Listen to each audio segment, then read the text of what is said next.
Hey guys, tonight we step into a world the ancient Egyptians knew well.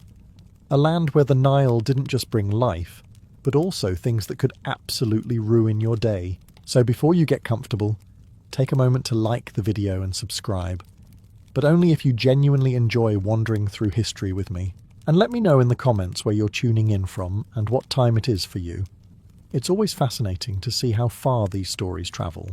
Now dim the lights, maybe turn on a fan for that soft background hum, and let's ease into tonight's journey together. Before Egypt became the land of endless sand, dramatic sunsets and tourists slowly melting under the sun, it was something far less expected, alive, green, and frankly, a little chaotic. The early landscape of Egypt, especially before and during the first dynasties, looked less like a desert and more like a place where you would absolutely not want to wander off alone. The Sahara had not yet embraced its destiny as a giant sandbox. Instead, it was a mix of grasslands, wetlands, and seasonal lakes, the kind of environment that supports life, and all the problems that come with it.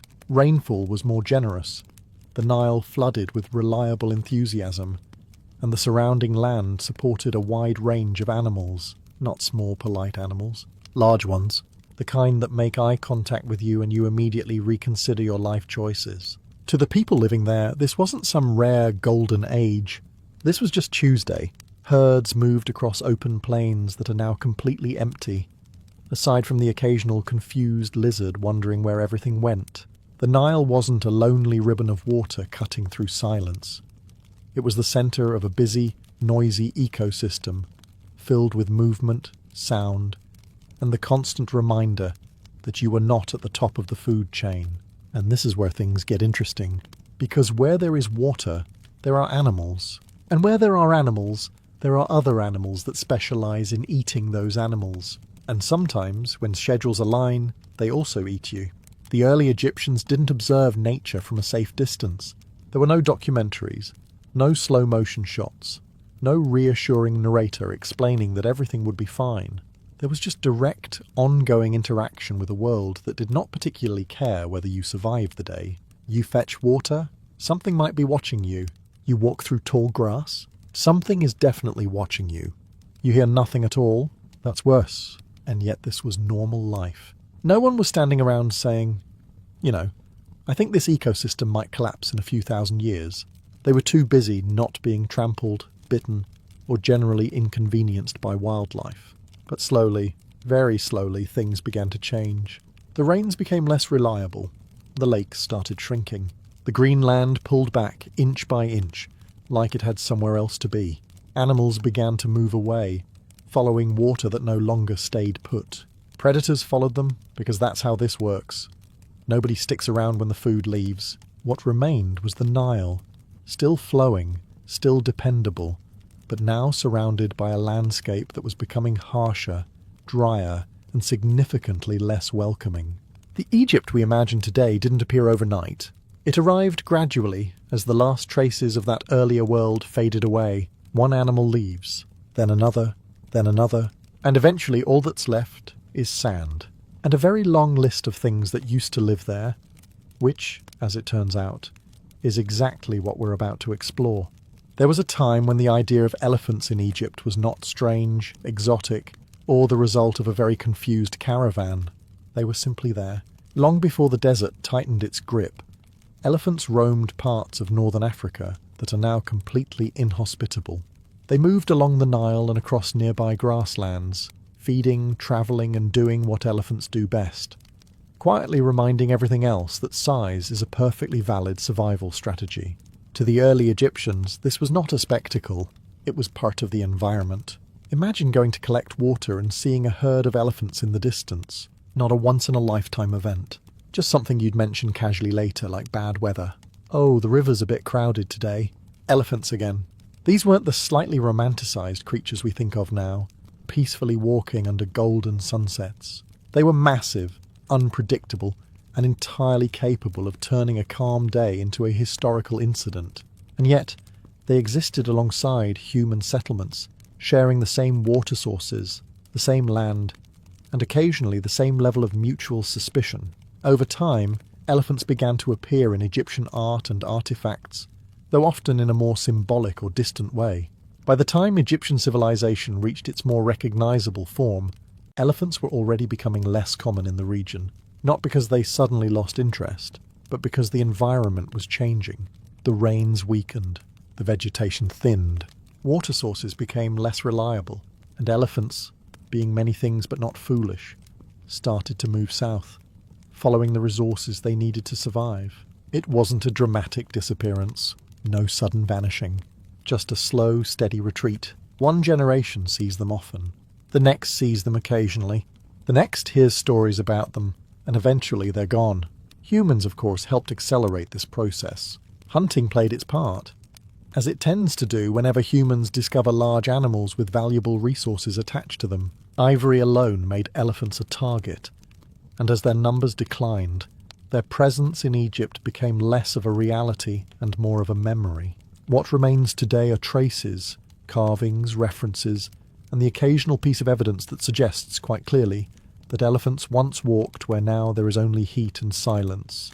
It's easy to think of Egypt as timeless, unchanging, but the elephants would disagree. If they were still around, which, for fairly obvious reasons, they are not. Before cattle became the calm, mildly judgmental creatures you see standing in fields today, they had a far less approachable ancestor, the aurochs.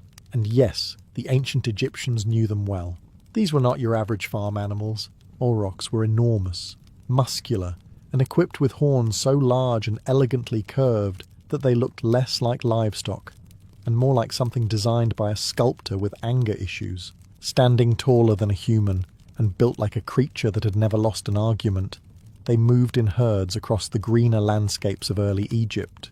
To put it simply, if you saw one, you did not think, food. You thought, this may have been a mistake. Unlike domesticated cattle, aurochs had absolutely no interest in cooperation.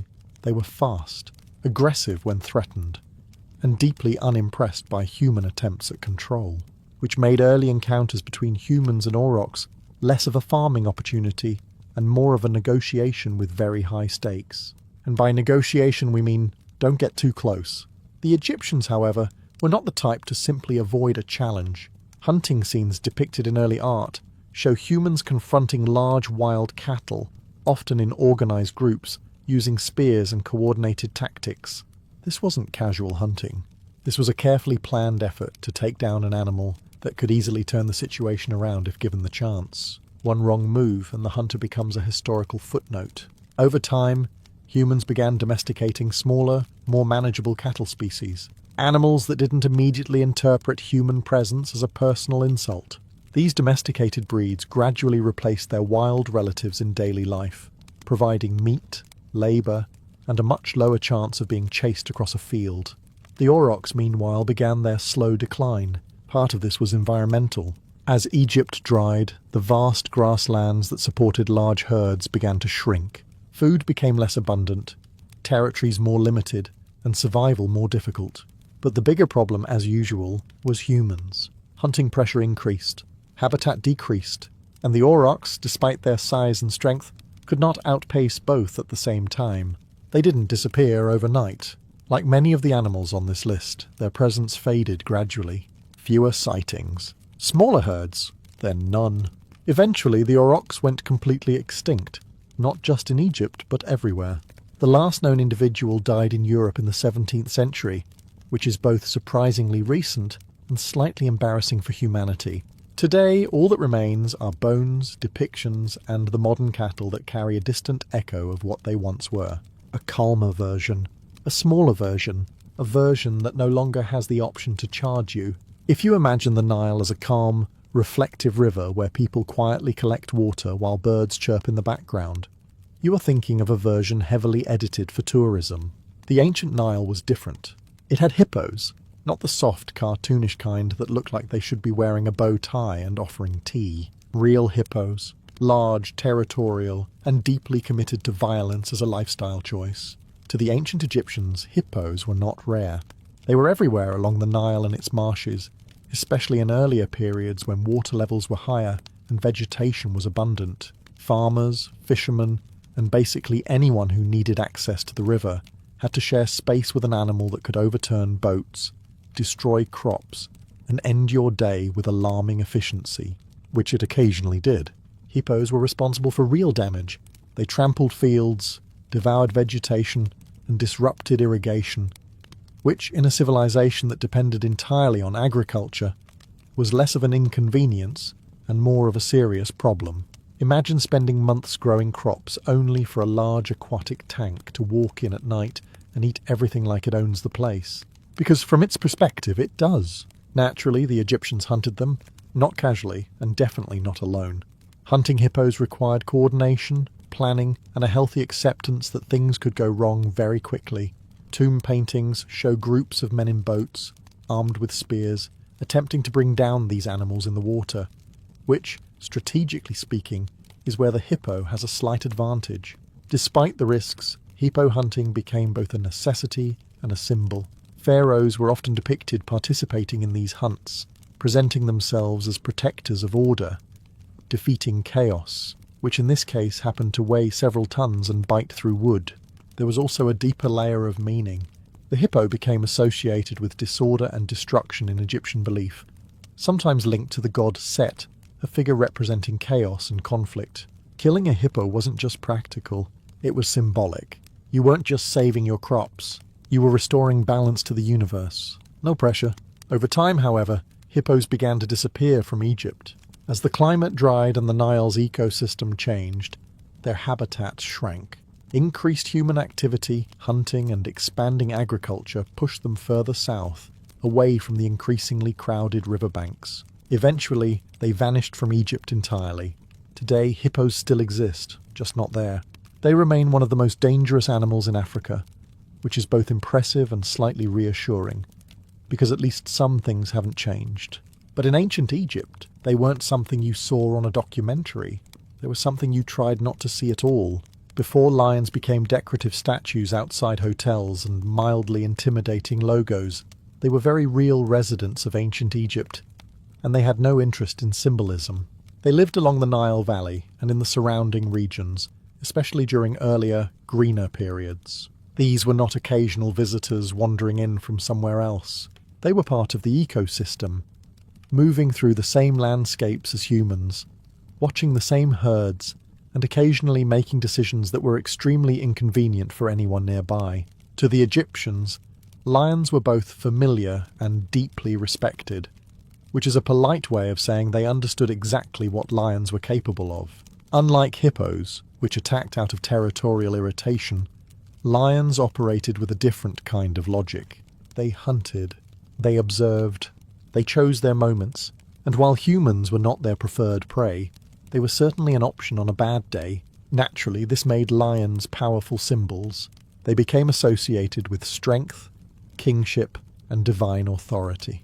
Pharaohs were often depicted hunting lions, which served a clear purpose, demonstrating control over one of the most formidable predators in the region. If you can defeat a lion, the message goes, you can probably handle political problems as well. A bold assumption, but visually effective.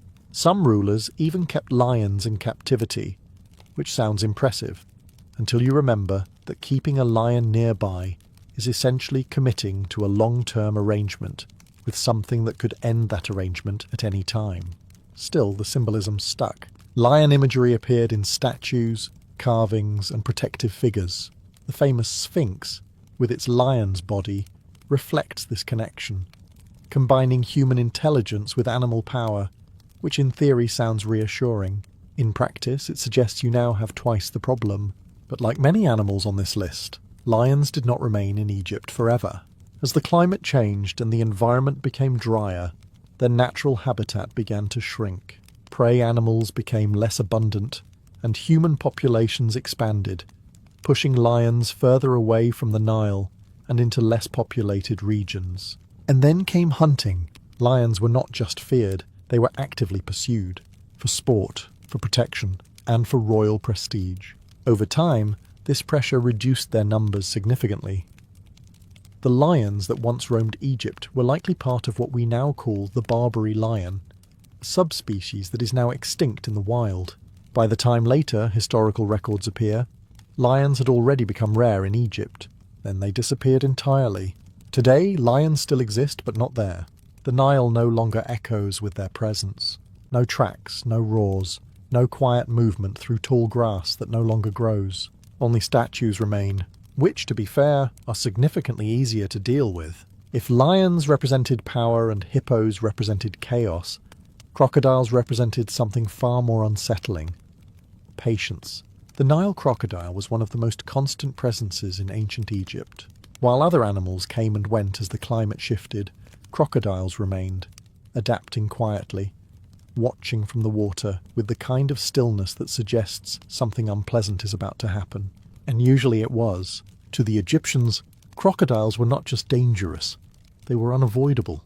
The Nile was the centre of life. It provided water, food, transport, and survival itself.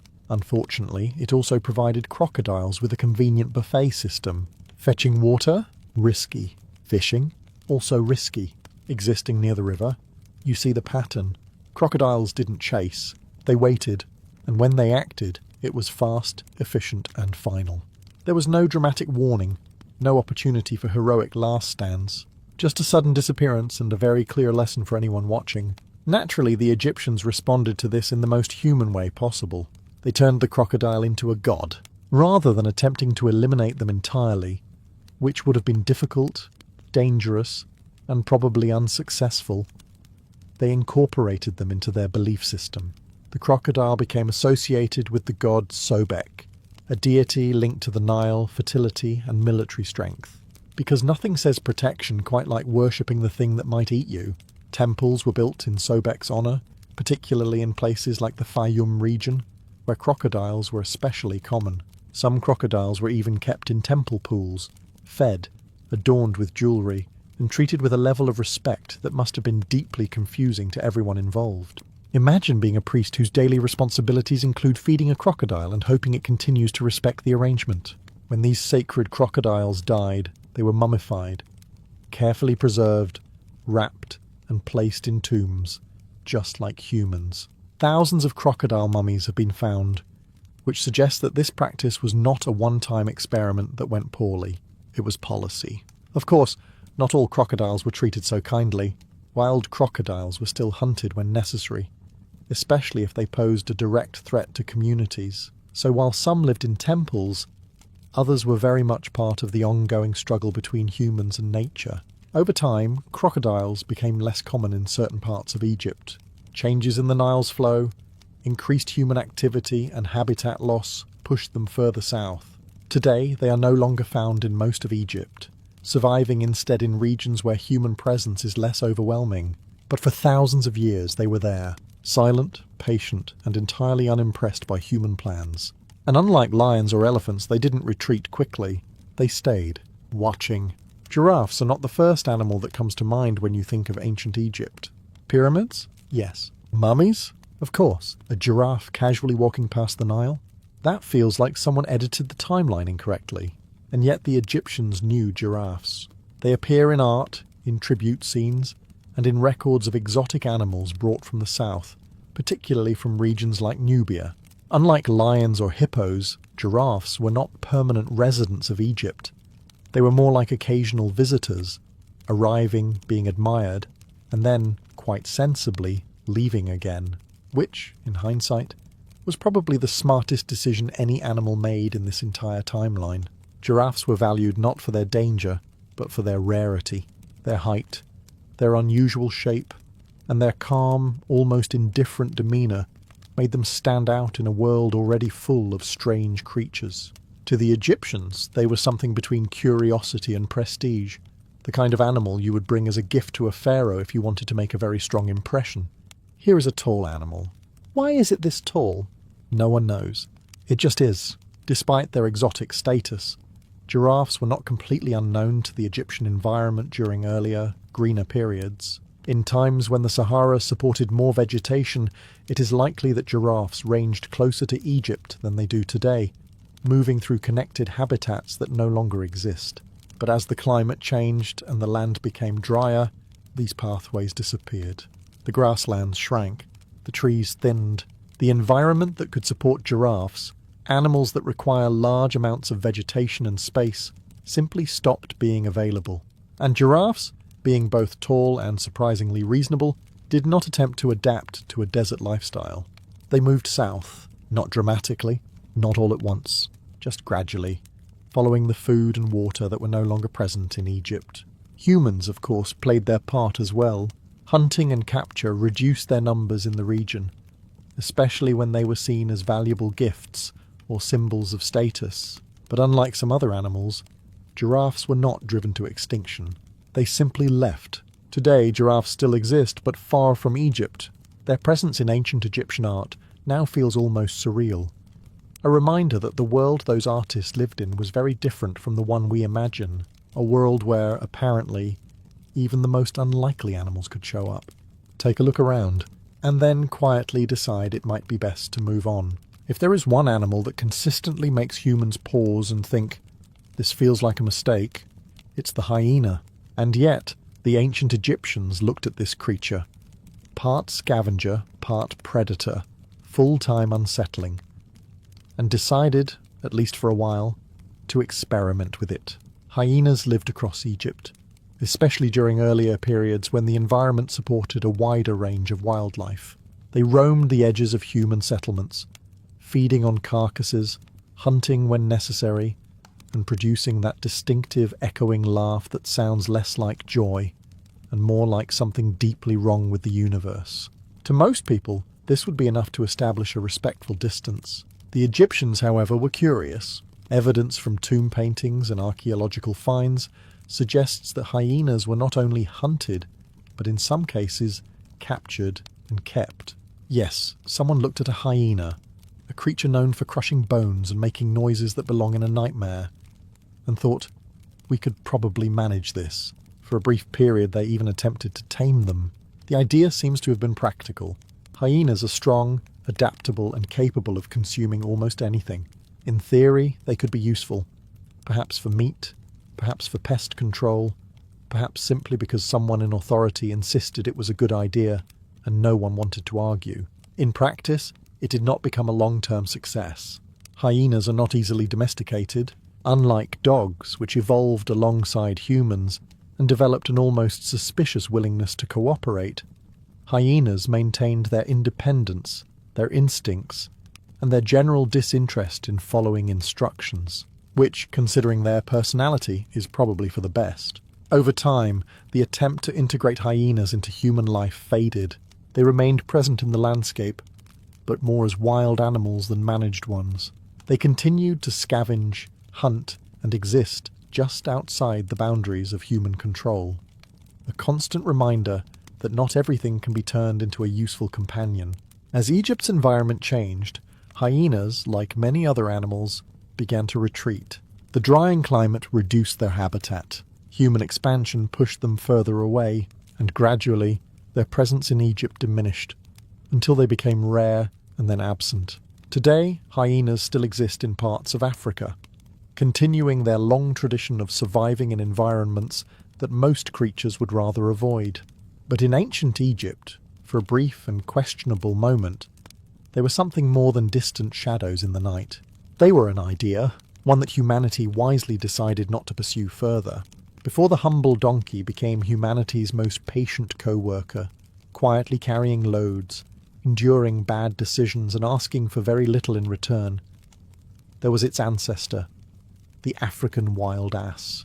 And unlike its domesticated descendant, it had opinions.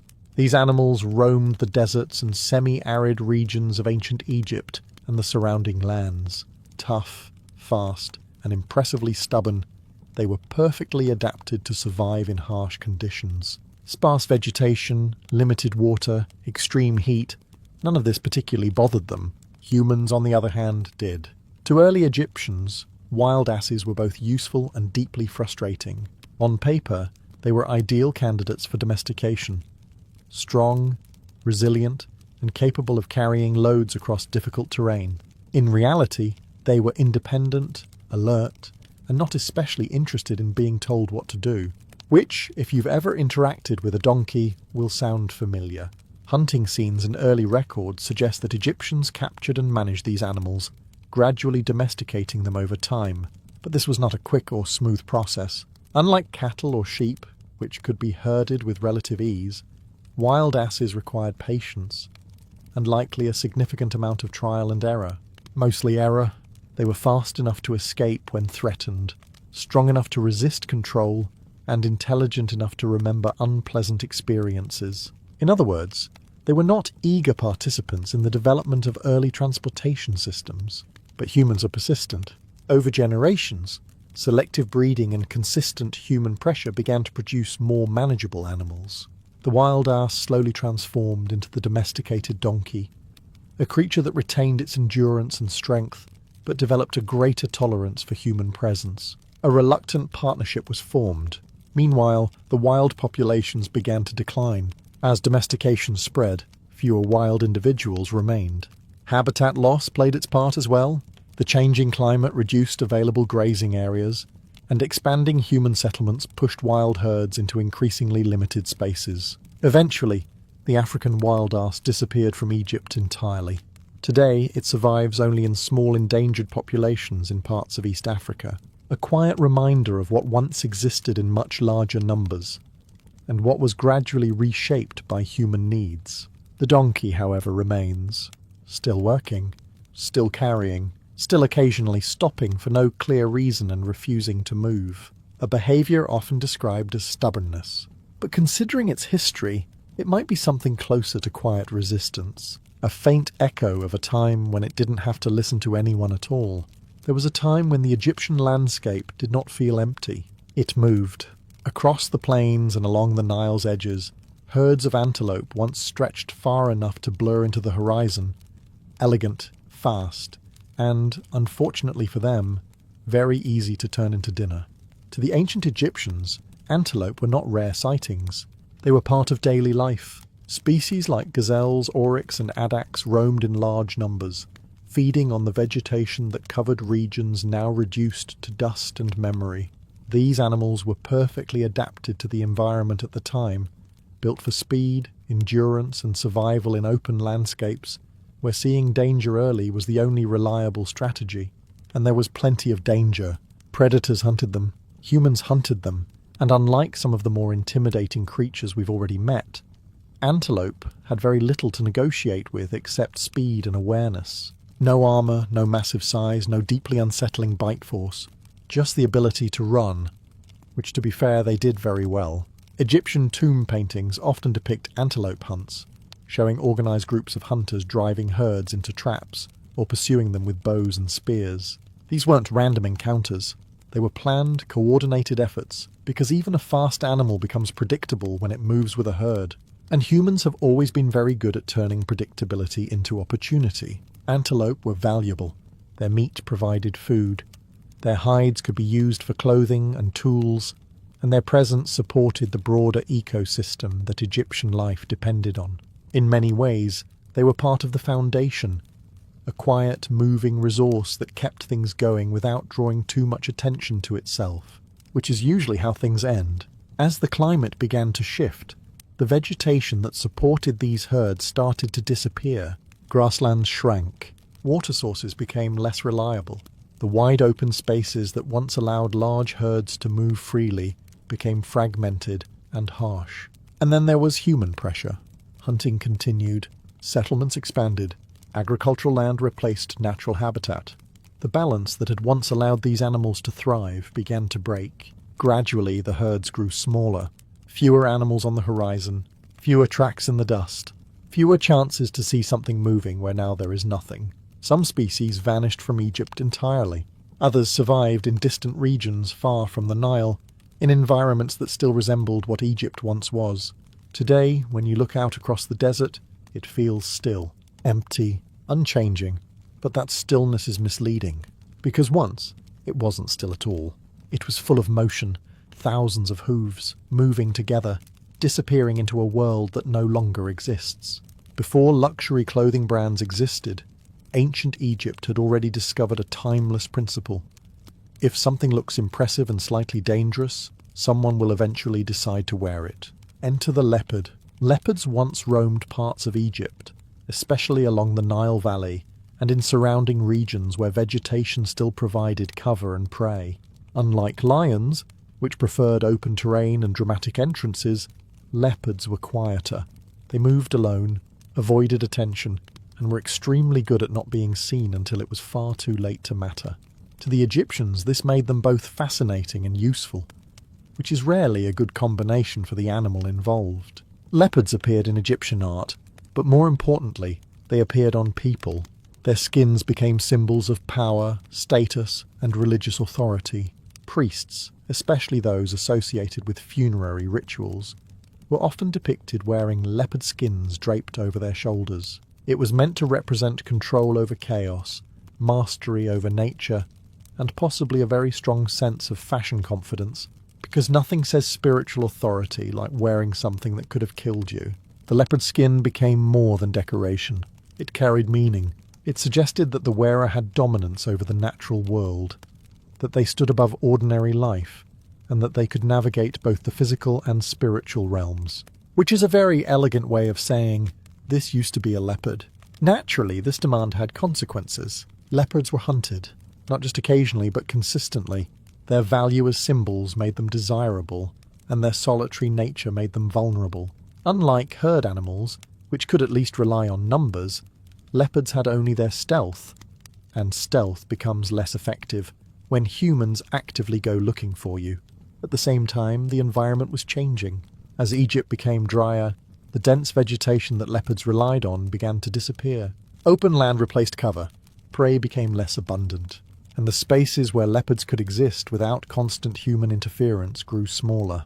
Over time, their numbers declined. Fewer sightings, fewer skins, fewer reasons for someone to say, I think I'll wear this today. Eventually, leopards disappeared from Egypt entirely.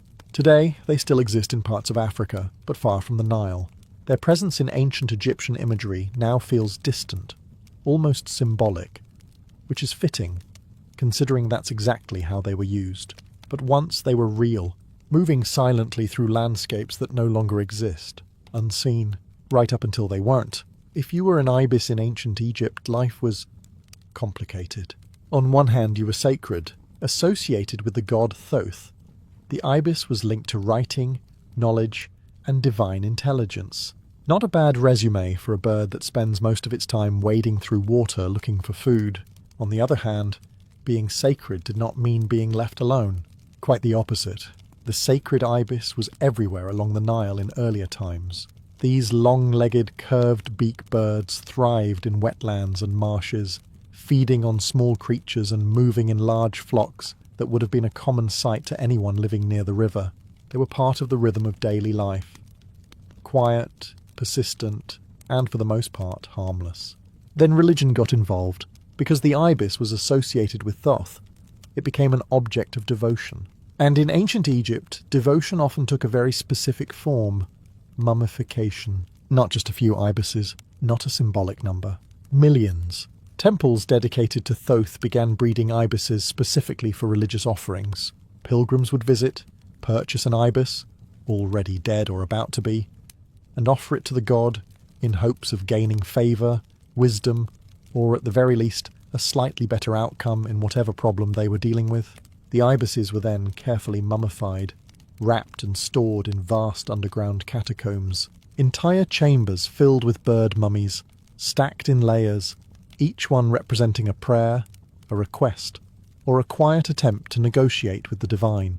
From a human perspective, this made perfect sense. From an ibis perspective, less so. At its peak, this practice reached an industrial scale. Breeding, killing, mummifying, repeated over and over again. The demand was constant, and the supply had to match it. It was efficient, organised, and deeply embedded in religious life. But it came at a cost. Over time, the natural populations of ibises in Egypt declined. Habitat changes played a role, as wetlands shrank and the environment shifted. But human activity, particularly large-scale capture and breeding, added pressure that the species could not sustain indefinitely within the region. Eventually, the sacred ibis disappeared from Egypt. Not extinct globally, it still exists in other parts of Africa, but gone from the land where it was once revered. Which creates a strange kind of irony. A bird associated with wisdom, preserved in enormous numbers to honour a god of knowledge, no longer lives in the place that worshipped it most. It remains in art, in hieroglyphs, and in endless rows of carefully wrapped remains. A symbol that survived, the animal did not. If the land of ancient Egypt had its share of problems, the river made sure to contribute its own. The Nile was not just a source of life. It was also a place where things lived that you couldn't always see, which, historically speaking, is never a comforting detail. Ancient Egyptian waters were far richer and more crowded than they are today. The river supported a wide range of fish species, many of them larger and more abundant than anything you're likely to encounter there now. Among them were massive catfish, powerful Nile perch, and other creatures that thrived in a system that, at the time, was remarkably balanced. To the Egyptians, fish were essential. They were a daily food source caught using nets, lines, and traps. Fishing scenes appear constantly in tomb art, showing men standing in boats, hauling in catches with the calm confidence of people who have done this many times before. What those scenes don't always show is what else might be in the water, because while most fish were manageable, some were less so. Large catfish, for example, could grow to impressive sizes, strong enough to resist capture and capable of turning a simple fishing trip into an unexpected struggle. Nile perch, too, were powerful predators within the river ecosystem, dominating smaller fish and maintaining a natural balance that kept populations in check. And then there were the unknowns. Murky water has a way of hiding things. When you reach into a river without seeing clearly what's beneath the surface, you are participating in a long-standing human tradition of mild optimism. Sometimes you pull up a fish, sometimes you reconsider your life choices. The Nile, in its earlier state, was full of movement beneath the surface, a constant unseen activity that supported life above, while quietly reminding everyone that they were not alone in the water. Over time, however, this abundance began to change. Environmental shifts altered the river's flow. Human activity increased. Fishing intensified. Settlements expanded. And later interventions would reshape the Nile in ways the ancient Egyptians could not have imagined. Some species declined. Others disappeared from certain regions. The balance shifted. What was once a dense, thriving aquatic ecosystem became something quieter, less crowded, less unpredictable. Today, the Nile still supports life, but not on the same scale. The massive, unseen world that once existed beneath its surface has been reduced. Not entirely gone, but diminished. And that changes how the river feels. It is still powerful, still essential, but it is no longer quite as full of surprises, which, depending on your perspective, is either reassuring or slightly disappointing. Not every extinction in ancient Egypt came with claws, horns, or a dramatic chase scene. Some came quietly. No warning roar. No sudden disappearance that made people stop and say, "That seems concerning." Just a slow shift in the background. The kind of change that is easy to ignore until it becomes impossible to avoid.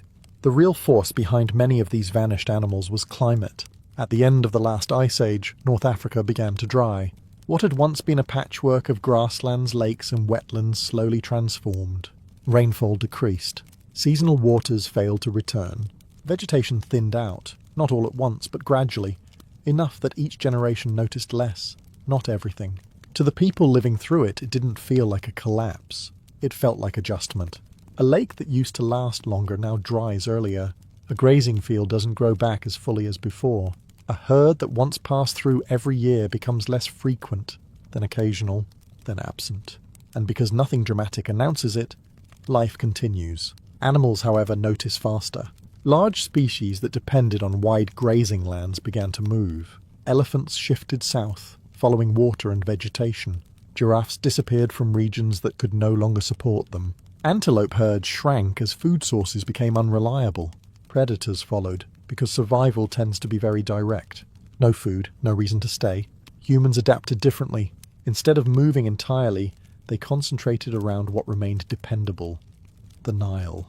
The river became not just a resource, but the only reliable centre of life in an increasingly hostile landscape. Agriculture intensified. Settlements grew. Space that once belonged to wildlife became human territory, which, from the animal's perspective, was a very clear eviction notice. And unlike sudden disasters, this process didn't stop.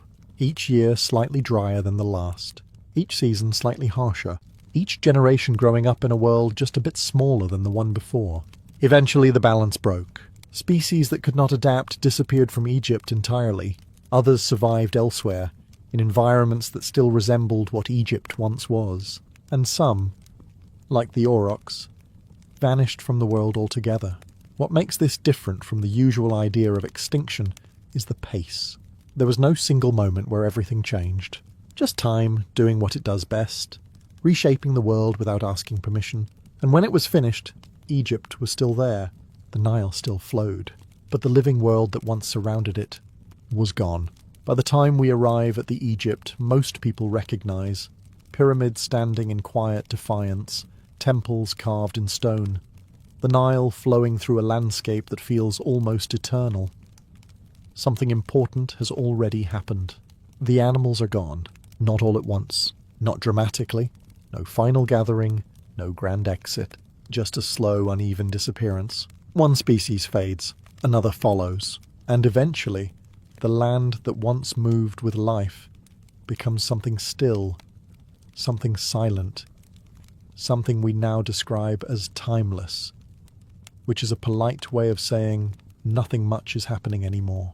What remains is memory, and the Egyptians, to their credit, were very good at preserving memory.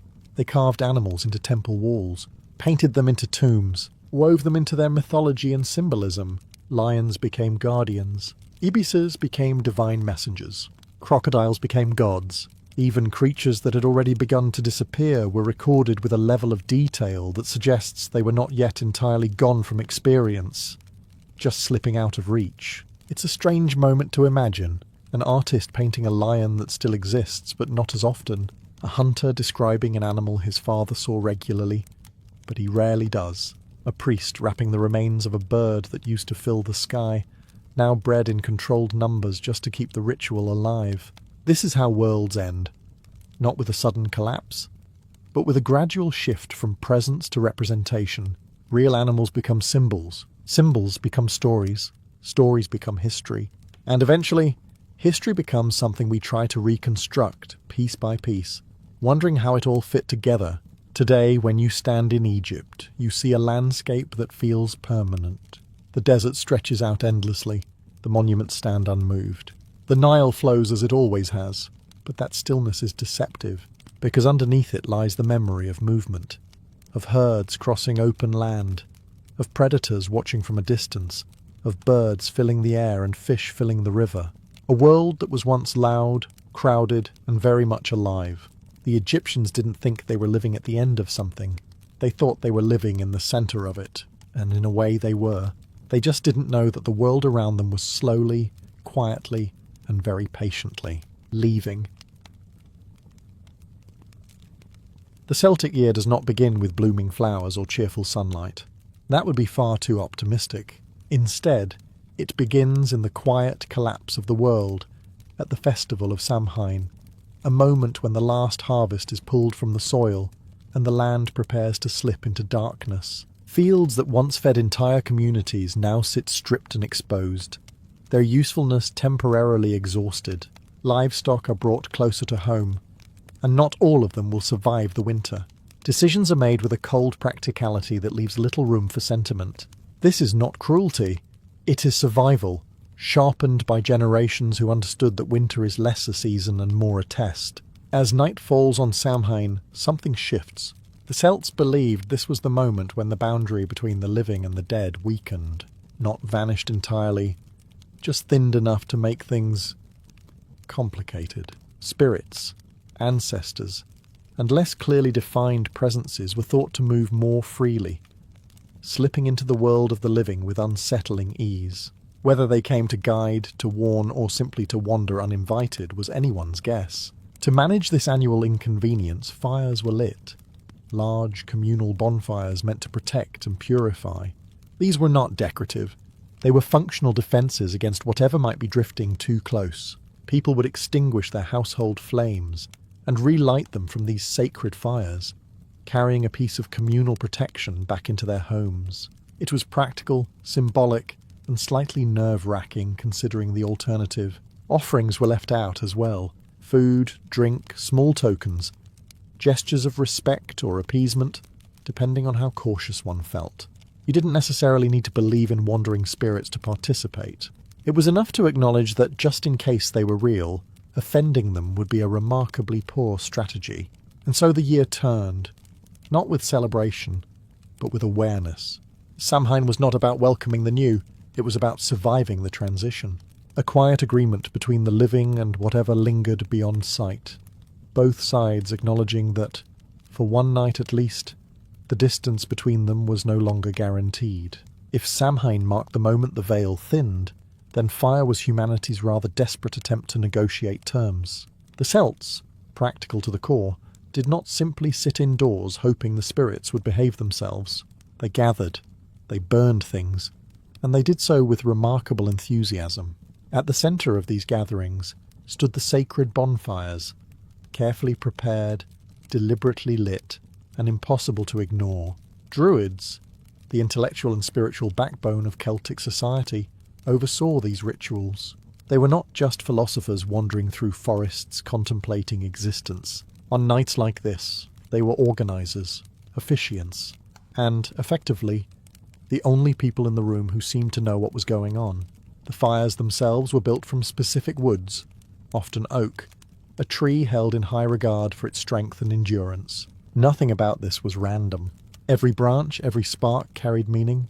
Once lit, the flames became a focal point for the entire community, a place where protection, ritual, and a mild sense of existential dread all blended together quite seamlessly. People would bring offerings to the fire, crops, animal bones, and sometimes entire animals. These sacrifices were meant to ensure favour from the unseen forces believed to be closest during Samhain. It was not a symbolic gesture. It was a transaction. Give something valuable, and perhaps the coming winter would be less interested in ruining your life. After the rituals, something more communal and slightly more chaotic would begin. Feasting, storytelling and games unfolded around the firelight. But even here, the presence of the other world lingered. Masks and disguises were worn, partly for tradition, partly to confuse any spirits wandering too close. If a spirit couldn't recognize you, theoretically, it couldn't bother you. A strategy that feels optimistic, but one suspects it worked often enough to stick. Perhaps the most quietly significant act came at the end of the night. Households would take embers from the sacred fire back to their homes, relighting their hearths. This was more than convenience. It was a transfer of protection, a way to carry the power of the communal ritual into private space. And so, while the darkness of Samhain pressed in, it was met with flame, noise, and collective defiance. The Celts did not pretend the unknown wasn't there. They acknowledged it, fed it, and then lit a fire large enough to remind it that the living was still very much present, and not entirely defenceless. If Samhain belonged to the dead, then Beltane belonged to the living, loudly, unapologetically, and with a level of enthusiasm that suggests people were very relieved to still be alive after winter. Beltane marked the beginning of summer, usually celebrated around the start of May. On paper, it sounds cheerful. Warmer days, longer light, animals returning to the fields. In reality, it was also a moment of uncertainty. Survival through winter was one thing, thriving afterward was another. Crops could fail, livestock could weaken, and nature, as always, remained indifferent to human optimism. So the Celts did what they did best. They turned anxiety into ritual. At the heart of Beltane were fires once again, not just for warmth this time, but for purification and protection. 2 great bonfires would be lit, and cattle, the backbone of wealth and survival, were driven between them. The smoke was believed to cleanse disease and ward off misfortune. It was essentially ancient biosecurity, with a generous layer of spiritual insurance. People naturally joined in. Some leapt over flames or walked between them, hoping to carry that same protection into their own lives. It was risky, slightly dramatic, and exactly the kind of thing that becomes tradition when repeated enough times without immediate disaster. But Beltane was not just about avoiding death, it was about encouraging life. Fertility, of land, animals, and humans, took centre stage. Green branches decorated homes, flowers appeared everywhere, and the natural world was treated less like a hostile force and more like a partner that needed encouragement. This is also where things become quietly more personal. Courtships, unions, and fleeting romances were common during Beltane. Some relationships lasted, others did not. The festival allowed space for both outcomes without much judgment.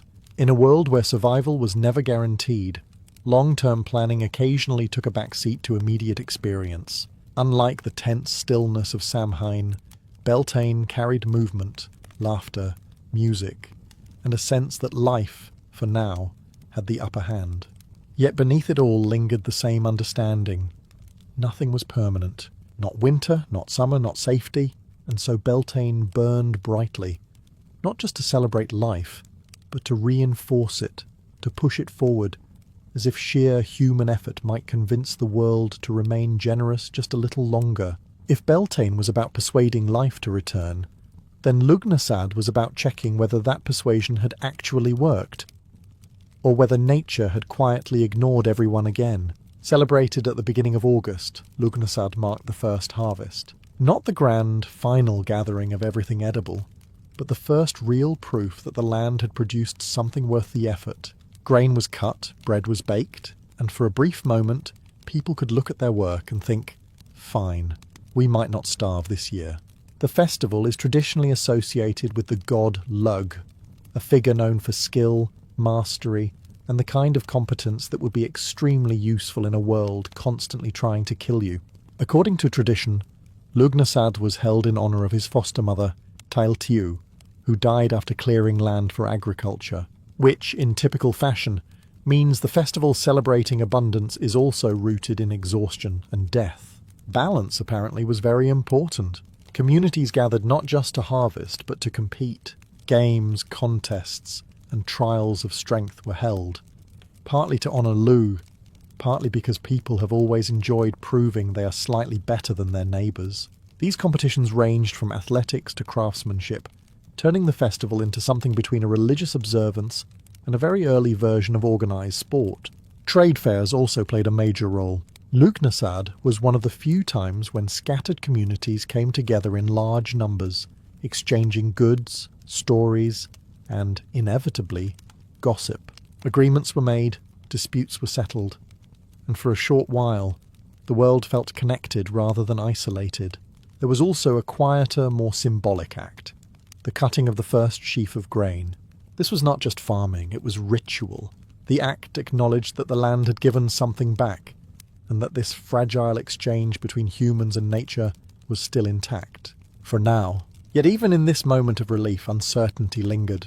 One harvest did not guarantee the next. A storm, a disease, or a single bad decision could undo everything. Lughnasadh was not a victory.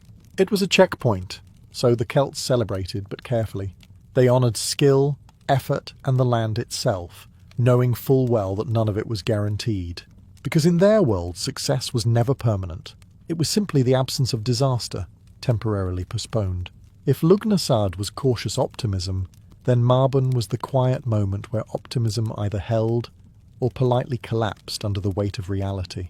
Celebrated around the autumn equinox, Mabon marked the second harvest, a time when fields were stripped of their final yields, and the land, once generous, began its slow withdrawal. Day and night stood in perfect balance, a rare moment of equality before darkness inevitably gained the upper hand. Nature, in its usual understated way, was making a point. Everything has its time, and yours is limited. Unlike the tension of Samhain or the energy of Beltane, Mabon carried a quieter tone. There was no need for frantic rituals or dramatic gestures. By this stage, the outcome of the year was largely decided. Either the stores were full, or they weren't. And no amount of last-minute enthusiasm was going to change that. Communities gathered to give thanks, though not in the overly cheerful sense modern celebrations might suggest. This gratitude was measured, almost cautious. The land had provided, yes, but it had done so on its own terms. A good harvest was appreciated, but never taken for granted. The Celts understood something many later societies would conveniently forget. Nature is not generous. It is indifferent and occasionally cooperative. Feasting played a role, of course. It always does. Bread, fruits, preserved meats, foods that represented both the success of the harvest and the preparation for what was coming next. But even in these moments there was restraint. Overindulgence now could mean regret later, and winter had a remarkable ability to punish poor decisions. Mabon was also a time of reflection. The balance of light and dark mirrored something internal, a moment to consider what had been gained, what had been lost, and what might not survive the coming months. It was not dramatic or theatrical. It was practical, almost accounting-like, as if life itself required an audit before proceeding. There were rituals, naturally, offerings to the land, small tokens left in fields or forests as gestures of respect. Not grand sacrifices, just quiet acknowledgements, a recognition that whatever forces governed the world had for now allowed things to go reasonably well. And then, as subtly as it arrived, Mabon passed. The balance tipped. The nights grew longer, the air colder, and the land began to close itself off again. Because while Mabon marked the end of abundance, it also served as a reminder. The year was not over. It was simply moving into its most unforgiving chapter. After months of cold, hunger, and staring at the same increasingly unappealing food supplies, the Celts reached a point where even the smallest sign of change felt revolutionary. This is where Imbolc enters. Quietly, cautiously, and without making any promises it can't keep. Celebrated at the beginning of February, Imbolc marked the earliest hint that winter might, eventually, loosen its grip. Not end, of course, that would be far too generous, but weaken just enough to suggest survival was still on the table. The days grew slightly longer, the air marginally less hostile, and most importantly, livestock began producing milk again. A small detail, unless you enjoy eating exclusively preserved grains and regret. Imbolc is closely associated with Brigid, a figure linked to fertility, healing, poetry, and craft. Essentially everything that makes life feel less bleak. She represented renewal, not in the dramatic, flourishing sense of spring, but in the subtle, almost reluctant return of possibility. Rituals during Imbolc reflected this shift. Homes were cleaned, hearths were tended, and small fires or candles were lit to welcome the growing light. It was less about spectacle and more about preparation. The Celts weren't celebrating victory over winter.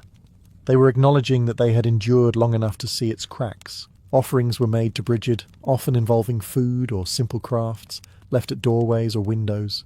There was a practical logic behind this. If a goddess associated with growth and healing happened to pass by, it seemed wise to make a good impression. Ignoring her would be strategically questionable. One of the more symbolic acts involved the creation of Brigid's crosses, woven from reeds or straw. These were placed in homes for protection, a quiet attempt to secure some level of safety for the months ahead. Whether they worked or not is difficult to prove, but they certainly provided a sense of order in a world that rarely offered it. Imbolc was not loud, and it was not certain. It was a pause, a moment where the worst might be over, but no one was quite ready to say it out loud. Because winter, as experience had taught them, had a habit of returning just when you thought it was done. Still, the light was coming back. Slowly, reluctantly, but undeniably. And for the Celts, that was enough to begin again. Carefully. By now, it should be obvious that Celtic festivals were not improvised gatherings where someone casually suggested lighting a fire and hoping for the best.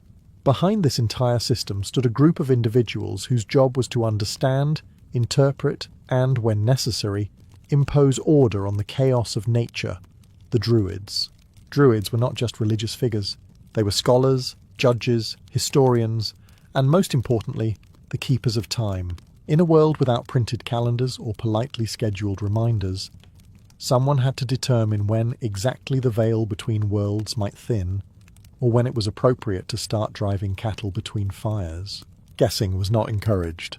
Their understanding of the year came from careful observation, the movement of the sun, the shifting length of days, the behaviour of animals, even subtle changes in the landscape. All of it formed a kind of living calendar.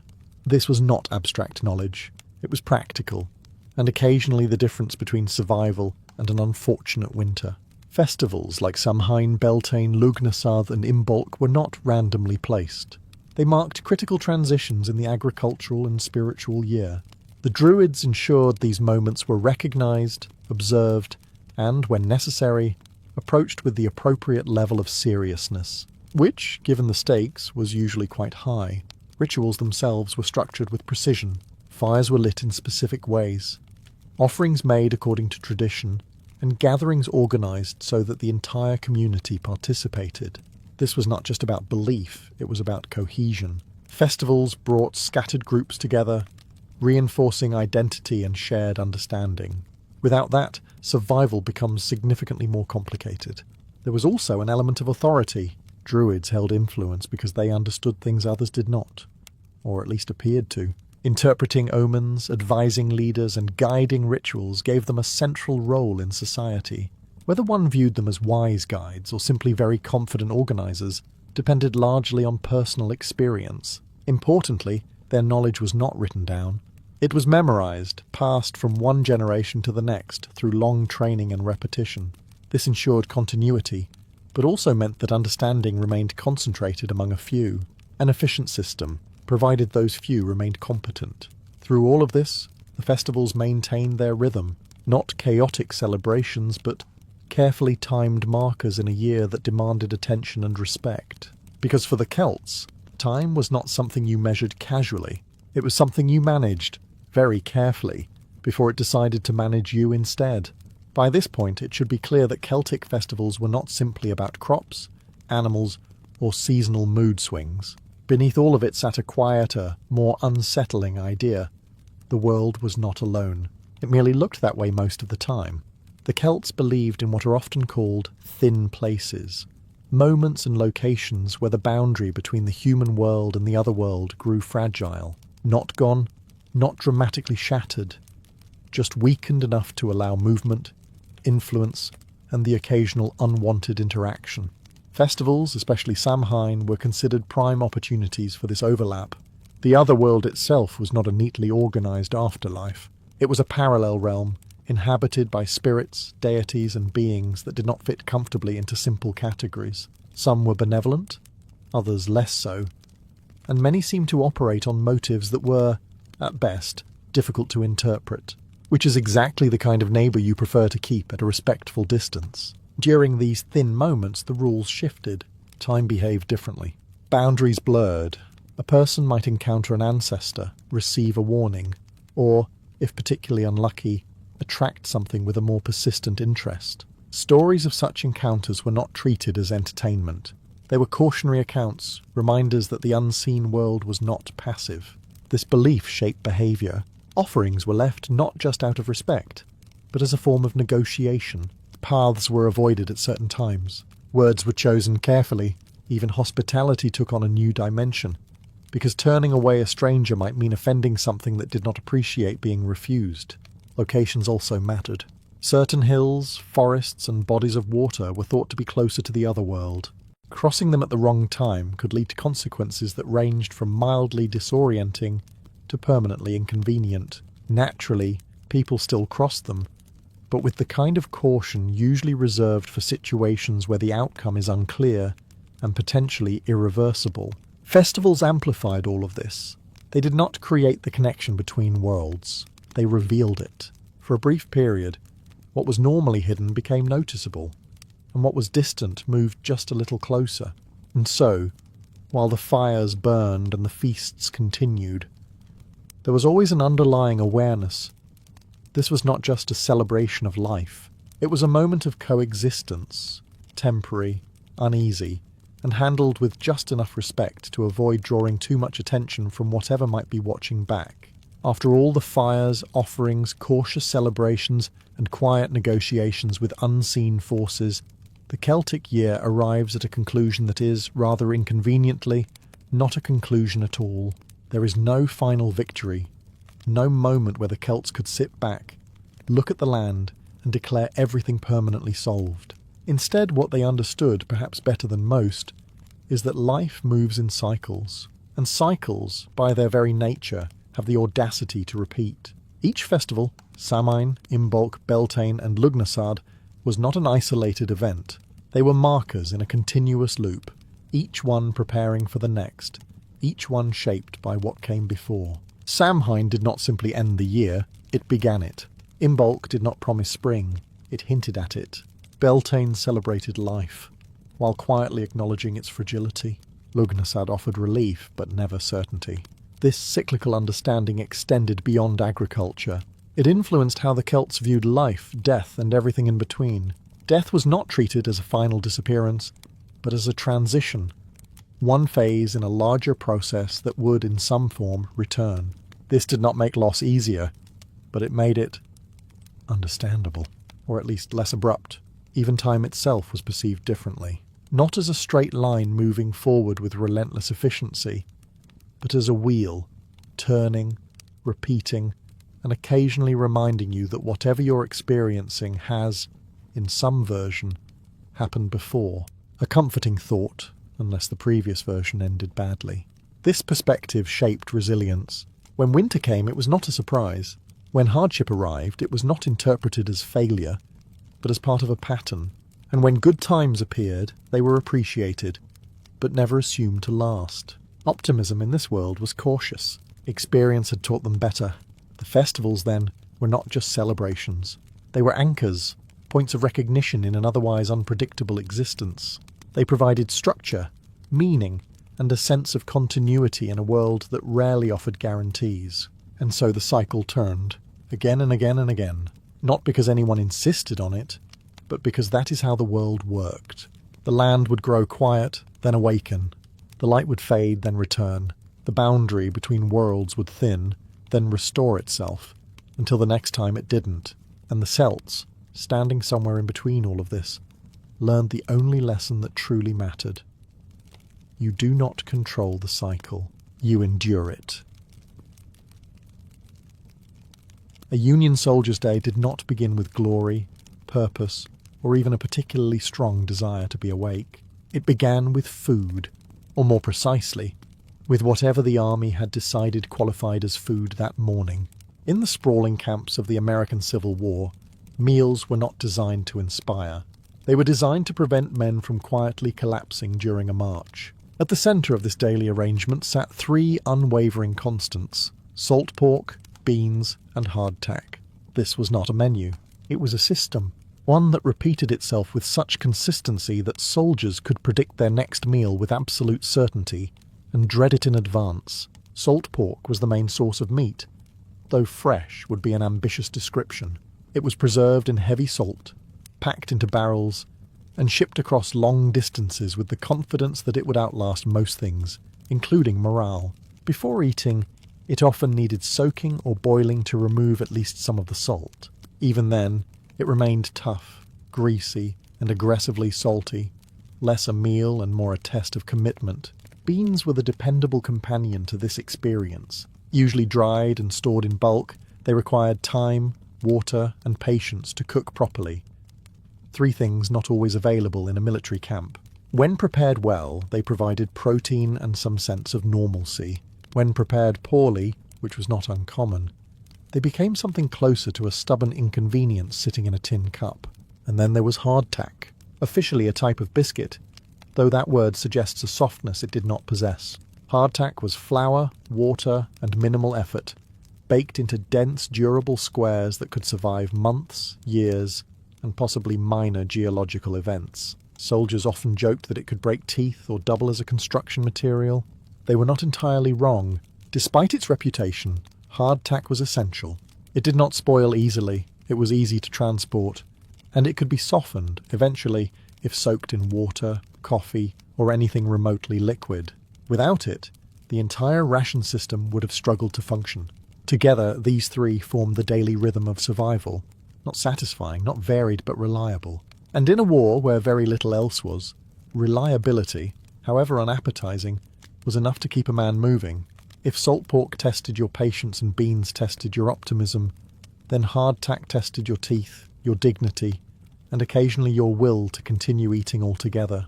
This infamous staple of the American Civil War was, in theory, simple. Flour, water, and just enough baking to remove any trace of moisture.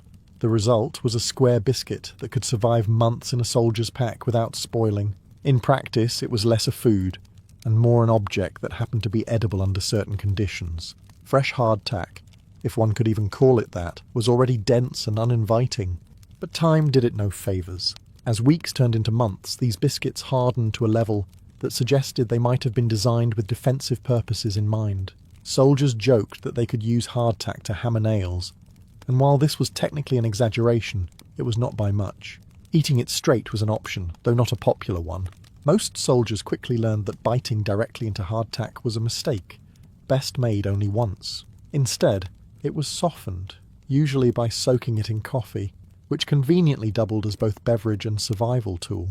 Dunking hardtack into hot liquid transformed it from a dental hazard into something approaching food, though pleasant, remained out of reach. There was, however, another issue. Hardtack had a habit of attracting company. Tiny insects, particularly weevils, often found their way into the biscuits during storage. By the time the rations reached soldiers, these unwelcome additions were sometimes unavoidable. Reactions varied. Some soldiers carefully knocked the insects out before eating. Others, perhaps more practical or simply less concerned, accepted them as an unadvertised source of protein and carried on. Creative soldiers attempted to improve hardtack through cooking. It could be crumbled into stews, fried with bits of pork grease, or mashed into something resembling a paste. These efforts did not transform it into a culinary masterpiece, but they did make it slightly more tolerable, which under the circumstances counted as success. Despite its flaws, and there were many, hardtack served a crucial role. It was reliable, long-lasting, and easy to distribute. In a war defined by long marches and uncertain supply lines, that reliability mattered far more than flavour, and so hardtack endured, much like the soldiers who ate it. Tough, unyielding, and not particularly enjoyable, but absolutely necessary. If hardtack was stubborn and beans were slow, then salt pork was outright confrontational. It did not simply exist on the plate, it challenged you to deal with it.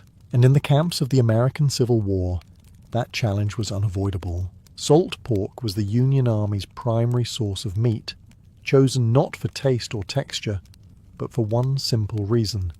It lasted. Cuts of pork were packed in heavy salt and stored in barrels, a method that preserved the meat for long journeys and unpredictable supply lines. The result was something that could survive weeks, even months, but at the cost of becoming almost aggressively unpleasant. Fresh from the barrel, salt pork was stiff, greasy, and saturated with salt to a degree that felt less like seasoning and more like a warning. Eating it as is was technically possible, in the same way that walking barefoot across gravel is technically possible. Most soldiers quickly learned to boil it first, hoping to draw out at least some of the salt and soften the texture into something that could be chewed without regret. Even after boiling, the experience remained memorable. The meat was often tough, sometimes rubbery, and carried a flavour that dominated everything it touched. It did not blend into a meal, it became the meal, whether anyone wanted that or not. Still, it served an essential purpose. Salt pork provided fat and calories, two things a soldier burned through quickly during marches, labour, and combat. In a world where energy mattered more than elegance, this alone secured its place at the centre of the ration system. Creative soldiers tried to improve it. Some sliced it thin and fried it, rendering out the grease and crisping the edges into something approaching edible. Others combined it with beans, allowing the fat to flavour the dish while diluting the intensity of the salt. These small adjustments did not transform the experience, but they made it slightly less punishing. There were, however, limits. Poor storage or long transport could turn salt pork rancid, introducing a new layer of difficulty that no amount of boiling could fully resolve. At that point, eating became less about preference and more about necessity. And yet, despite everything, salt pork remained a constant. Reliable, durable, and deeply unappealing, much like the war itself. After the resistance of hardtack and the hostility of salt pork, beans arrived as something close to relief.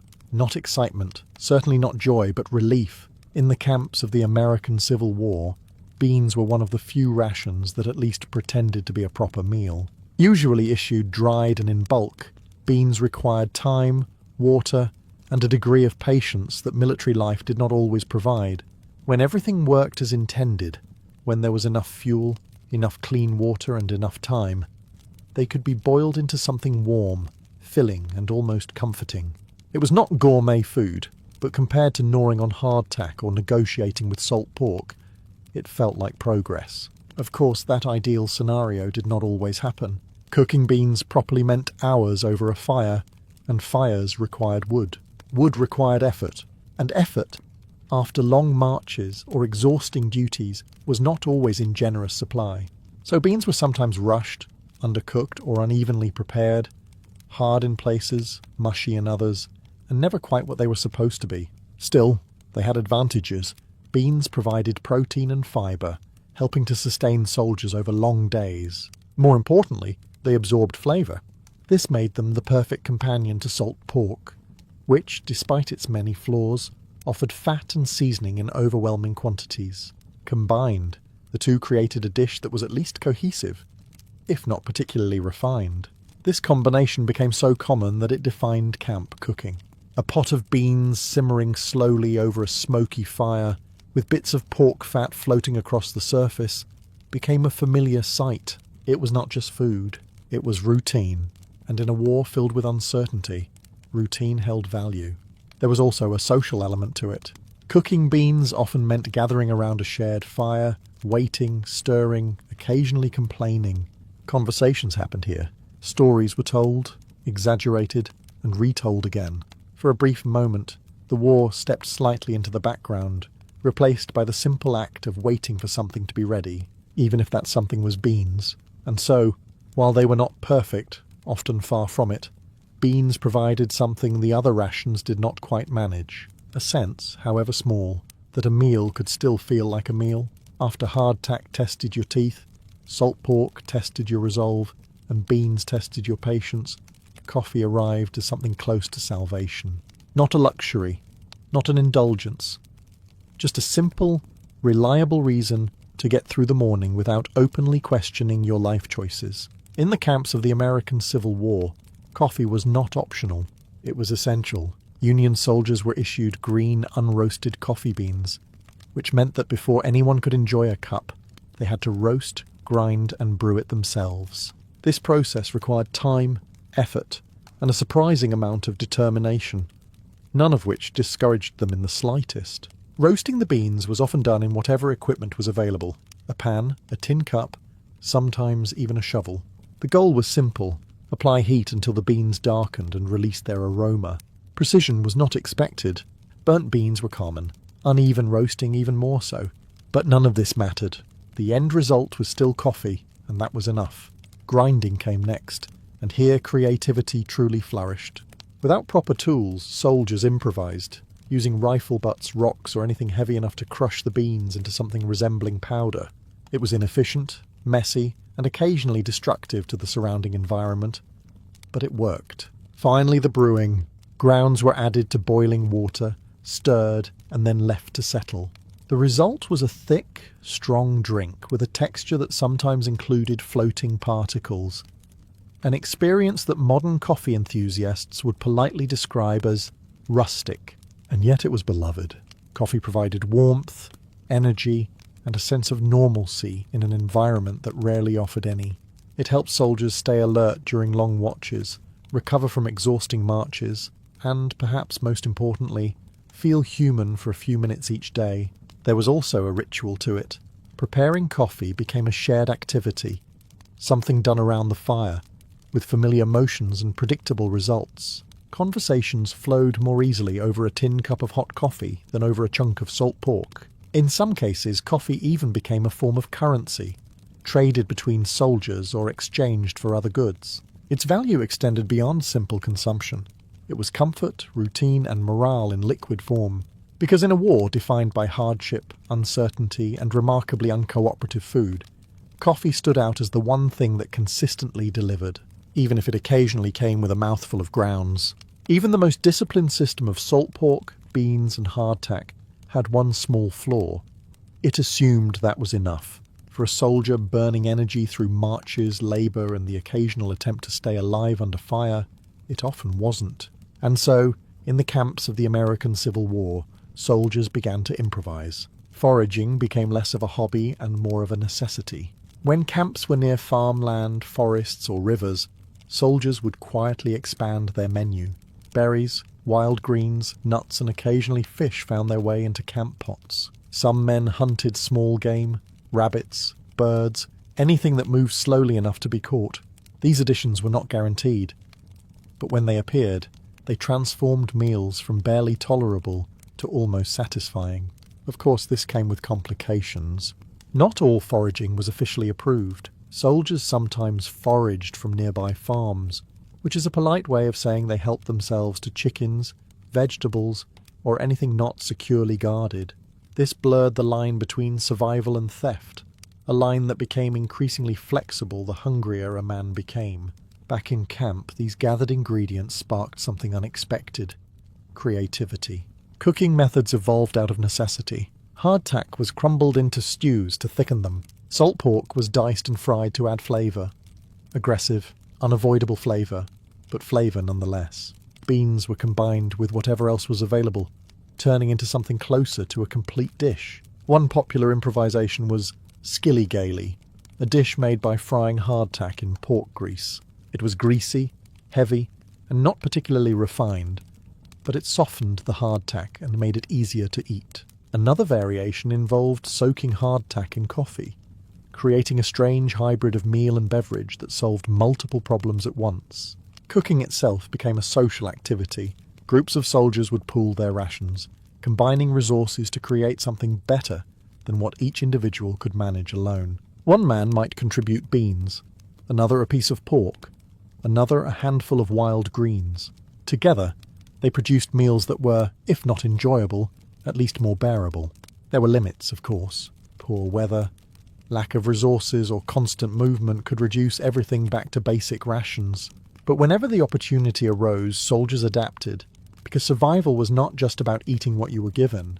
It was about making something more out of it, even if that something was only slightly less disappointing than what came before. For all its rigid structure, the Union ration system had one unavoidable weakness. It depended on supply lines that were, at best, inconsistent and, at worst, non-existent. And when those lines failed, the already questionable food situation managed to deteriorate even further. In the shifting chaos of the American Civil War, supplies did not always arrive on time, or at all. Wagons broke down, roads became impassable, rail lines were disrupted, and occasionally entire shipments simply disappeared into the fog of war. When that happened, soldiers were left with whatever remained in their packs, which was rarely enough and never reassuring. Even when rations did arrive, their condition was not guaranteed. Salt pork, for all its durability, could still turn rancid if stored poorly or left too long in unfavourable conditions. Barrels might leak, meat might spoil, and what was meant to preserve could instead produce something far less edible. The smell alone could be enough to raise serious concerns, though hunger often had a way of lowering standards. Hardtack, that reliable cornerstone of military endurance, had its own issues. Beyond its well-known tendency to attract insects, it could also grow mould when exposed to moisture. A damp supply wagon or a poorly sealed crate was all it took to transform a durable biscuit into something that required careful inspection before consumption, or a very strong willingness to ignore warning signs. Beans, while less prone to dramatic failure, were not immune either. Poor storage could lead to contamination or spoilage, and without proper cooking conditions, even good beans could become difficult to eat. Undercooked, they remained stubbornly hard. Overcooked, they dissolved into something less like food and more like an unfortunate mistake. Water, too, played a role in this ongoing struggle. Clean water was not always available, and using contaminated sources for cooking could turn a simple meal into a serious health risk. Illness spread quickly in camps, and food often became an unintended accomplice. All of this meant that eating was never a simple act. It required judgment, caution, and occasionally a willingness to take risks that would be considered highly questionable under normal circumstances. Yet soldiers adapted as they always did. They inspected what they could, discarded what they dared, and consumed what remained. Because in a war where uncertainty defined almost everything, one fact remained constant. You ate what you had, or you didn't eat at all. By now it should be clear that Union food was not particularly inspiring. And yet, the act of eating, however questionable the ingredients, became one of the few moments where soldiers could briefly reclaim something resembling normal life. In the camps of the American Civil War, meals were rarely eaten alone. Soldiers formed small groups known as messes or messmate circles, usually 4 to 8 men who shared rations, cooking duties, and quite often complaints. This was less about organisation and more about survival. One man cooking alone might struggle. A group pooling resources could produce something slightly more edible. Cooking fires became gathering points. Around them, men prepared beans, fried pork, softened hardtack, and perhaps most importantly, talked. Conversations ranged from home to rumours, from exaggerated war stories to quiet admissions of fear. The food might have been poor, but the company gave it context. Roles often developed within these groups. One man might be better at cooking, another at gathering fuel, another at acquiring additional ingredients through less official means. These informal systems created a sense of structure in a life otherwise defined by unpredictability. Utensils were minimal. Tin cups, small pots, knives, sometimes shared, sometimes not. Plates were optional. Food was eaten from whatever was available, often directly from the cooking vessel. Cleanliness, while appreciated in theory, was not always achievable in practice. Despite the conditions, meals created rhythm. Morning coffee, midday rations, evening cooking. These moments broke the day into something manageable. Without them, time in camp could blur into a continuous stretch of waiting, marching, and uncertainty. There was also humour, dry, often sarcastic, and directed primarily at the food itself. Hardtack became the subject of endless jokes. Salt pork earned its own share of criticism. Even beans, dependable as they were, did not escape commentary. Humour in this context was not just entertainment. It was a way to cope, to make the experience slightly less oppressive. Occasionally, when circumstances allowed, meals improved. A successful foraging trip, a care package from home, or a well-stocked supply delivery could transform an ordinary meal into something memorable. These moments stood out, not because they were common, but because they were rare. And so, even in the middle of war, mealtime remained a constant. Not a pleasant one, not always a sufficient one, but a shared one. And sometimes that made all the difference. By the time a Union soldier had spent weeks, sometimes months, living on salt pork, beans and hardtack, one thing became very clear. Food was no longer about taste, preference, or even mild satisfaction. It was about endurance. In the long grind of the American Civil War, meals lost their identity as moments of comfort and became part of a larger system designed to keep men functioning. Not thriving, not enjoying, just functioning. Enough calories to march, enough strength to fight, and just enough consistency to prevent complete collapse. And yet, even within this limited framework, food carried meaning. It reflected the condition of the army. Well-supplied troops ate regularly, if not well. Poorly supplied ones faced hunger, ration reductions, and the constant uncertainty of the next meal. A full pot of beans could signal stability. An empty one, something far less reassuring. It also shaped morale in ways that went beyond simple nutrition. Repetition wore people down. The same meals, day after day, created a kind of quiet fatigue. Not just physical, but mental. Soldiers didn't just get tired of the food. They got tired of what it represented. Routine, hardship, and the unchanging reality of war. Still, they adapted. They joked, they improvised. They found ways to make the experience bearable. A cup of coffee in the morning, a shared meal in the evening. Small moments that broke through the monotony. Not enough to change the situation, but enough to endure it. Letters from home often mentioned food. Soldiers wrote about what they missed, what they dreamed of eating again, what they would do for a proper meal. These weren't extravagant fantasies, just simple things. Fresh bread, vegetables, meat that didn't fight back. Ordinary meals, remembered with an intensity that only absence can create. And when the war finally ended, many carried those memories with them. Not of grand feasts or remarkable dishes, but of the long, repetitive struggle to eat well enough to continue. Because in the end, Union soldiers did not dine. They endured their meals, just as they endured the war itself. A Roman banquet did not begin with food. It began with a decision, specifically whether you were worth inviting. In the world of the Roman Empire, invitations were not handed out casually. They were calculated, selective, and occasionally ruthless. To be invited meant you mattered. To be excluded meant, well, you mattered less. And in a society built on status, that distinction carried weight far beyond a simple dinner.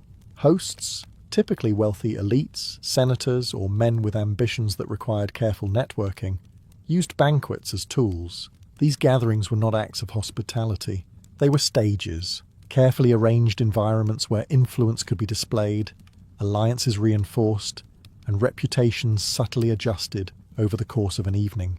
Every guest served a purpose. Friends were there to support, allies to strengthen connections, and rivals to be observed, sometimes even humiliated, if the opportunity presented itself. The guest list itself was a message, one that others would notice and interpret. Who sat beside whom? Who was invited at all? Who was conspicuously absent? None of it was accidental. The setting reinforced this hierarchy. Banquets took place in the triclinium, a dining room structured around 3 couches arranged in a U-shape. Guests reclined rather than sat, leaning on one arm while eating with the other. It looked relaxed, almost indulgent, but even here, status dictated placement. The most important guest occupied the most prestigious position, closest to the host, while others were arranged according to rank. You did not choose your seat chose you. Before the first dish appeared, the tone was already established. Servants moved quietly through the room, adjusting cushions, pouring wine, ensuring everything reflected the host's wealth and control. Guests arrived dressed carefully, aware that they too were part of the display. Conversations began early, measured, polite, and often strategic. Compliments were exchanged, alliances hinted at, tensions politely disguised. Beneath the surface, everyone was calculating. Who holds influence? Who is rising? Who is falling? Because this was never just a meal. It was a performance, one that started the moment you crossed the threshold, and long before the first bite was taken, the most important question had already been answered. Why were you invited? Once the invitations had done their quiet work, the next layer of Roman precision revealed itself. Where you were allowed to recline, and more importantly, where you were not. Inside the triclinium of the Roman Empire, seating was not a casual matter. It was a visible ranking system disguised as comfort. 3 couches formed a U-shape around a central table, and each position carried meaning. You did not arrive, look around, and pick a spot that felt right. That would suggest freedom. This was not that kind of environment. The host occupied a central position, usually on the middle couch, balancing authority with accessibility, close enough to observe everything, far enough to remain slightly elevated. The most honoured guest, the one whose presence benefited the host the most, was placed in a prime location nearby, often at the left end of the central couch. This position was not just comfortable, it was visible. Everyone in the room knew who mattered most that evening. From there, importance declined gradually. Lesser guests were placed further away, on less favourable couches, sometimes at angles that made conversation with the host inconvenient. It was a subtle arrangement, but unmistakable. You did not need to be told your status. Your position made it perfectly clear. Reclining itself added another layer to this performance. Guests leaned on their left arm, leaving the right hand free to eat. It created an appearance of ease, of leisurely indulgence. But maintaining this posture for hours required a certain discipline and a willingness to ignore discomfort. Relaxation, it turned out, was highly structured. Servants moved constantly, attending first to those in the highest positions. Wine was poured more frequently for them. Dishes reached them first. Conversations centered around them. Meanwhile, those placed further down the hierarchy waited longer, received less attention, and, if they were particularly unlucky, were reminded of it repeatedly throughout the evening. There were moments when this system became deliberately cruel. A guest might be invited, only to be placed in a position that signalled their diminished standing. It was a quiet humiliation, public, but subtle enough to maintain plausible deniability. After all, no one had said anything. They had simply been placed elsewhere, and yet everyone understood. Because in a Roman banquet, you did not need to be insulted directly. You only needed to notice where you were lying. Once everyone was properly arranged, comfortably, hierarchically, and with just enough awareness of their place, the food finally began to arrive. Not all at once, of course. That would be efficient, and efficiency was not the point. Roman banquets in the Roman Empire unfolded in carefully staged courses, each designed to impress, overwhelm, and occasionally confuse. The structure was deliberate. A slow escalation of extravagance, ensuring that no guest could leave without fully appreciating the host's resources, and perhaps questioning their own. The meal typically began with the gustatio, a set of appetizers intended to awaken the appetite, though often they achieved something closer to immediate exhaustion. Eggs were common, served in various forms, accompanied by olives, salads, and sauces that leaned heavily on garum. A fermented fish sauce that was both beloved and aggressively present. Honeyed wine or mulsum was poured to begin the evening, setting a tone of indulgence from the very first sip. Then came the prima mensa, the main course, though coarse feels insufficient for what followed. This was where excess revealed itself fully. Platters of meat appeared in steady succession. Pork, lamb, poultry, fish, and occasionally more exotic offerings. The wealthy prided themselves on rarity. Flamingo tongues, peacock, dormice stuffed with herbs. Dishes that existed less for nourishment and more for the quiet satisfaction of serving something no one else could easily obtain. Presentation mattered as much as the food itself. Dishes were arranged theatrically, sometimes designed to surprise. Animals might be served whole, elaborately decorated, or disguised as something else entirely. There are accounts, possibly exaggerated, though not entirely implausible, of dishes that revealed hidden contents when cut open, turning the act of eating into a kind of performance. Finally came the secunda mensa, the desserts, fruits, nuts, pastries sweetened with honey. Simple ingredients, elevated through quantity and arrangement. By this point, guests were not hungry. Hunger had been dealt with long ago. This stage was about completion, about signalling that the feast had reached its intended conclusion. Wine flowed throughout all of this, diluted with water but consumed in impressive amounts. Servants refilled cups constantly, ensuring that no one experienced the inconvenience of sobriety for too long. And yet, despite the abundance, the purpose was never purely culinary. Each course reinforced the same message. The host had more food, more wealth, more control, and by the end of the meal, that message had been delivered repeatedly, in portions no one could possibly ignore. By the time the courses were well underway, one thing had become impossible to ignore. The wine was not a side element. It was the atmosphere. In the banquets of the Roman Empire, wine flowed with a consistency that bordered on strategy. It was not served occasionally or carefully rationed. It was constant, refilled, refreshed, and always within reach. A guest's cup was never meant to be empty for long, because an empty cup suggested something had gone wrong.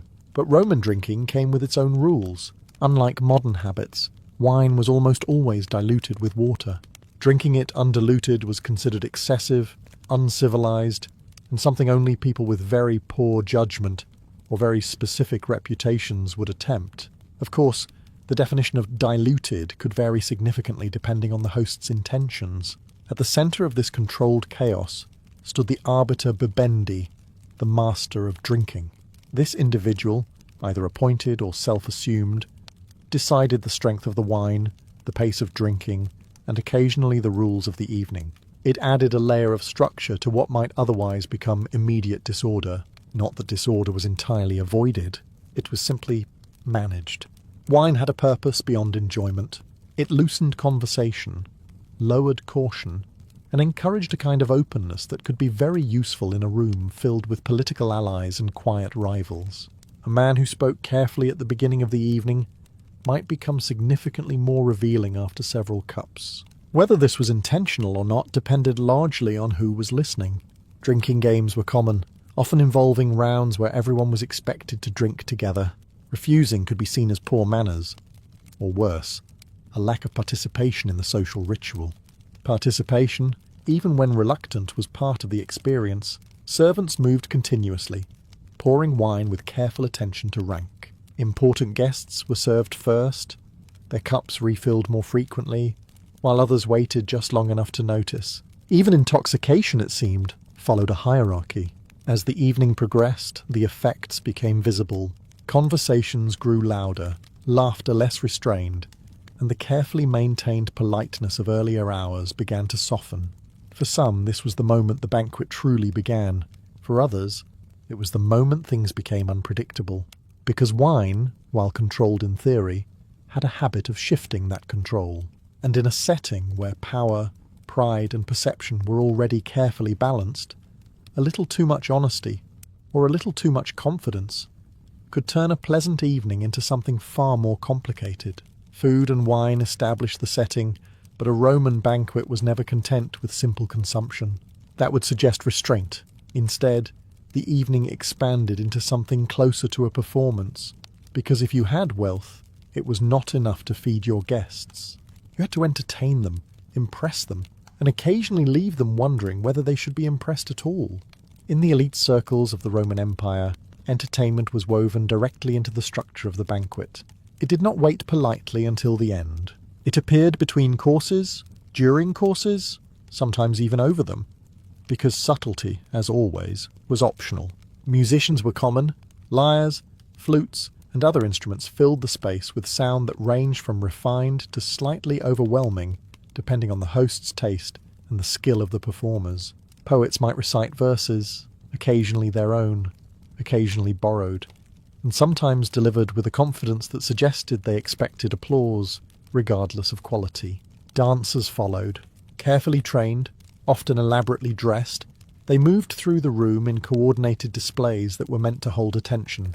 Some performances were elegant, others more provocative, designed to blur the line between art and spectacle.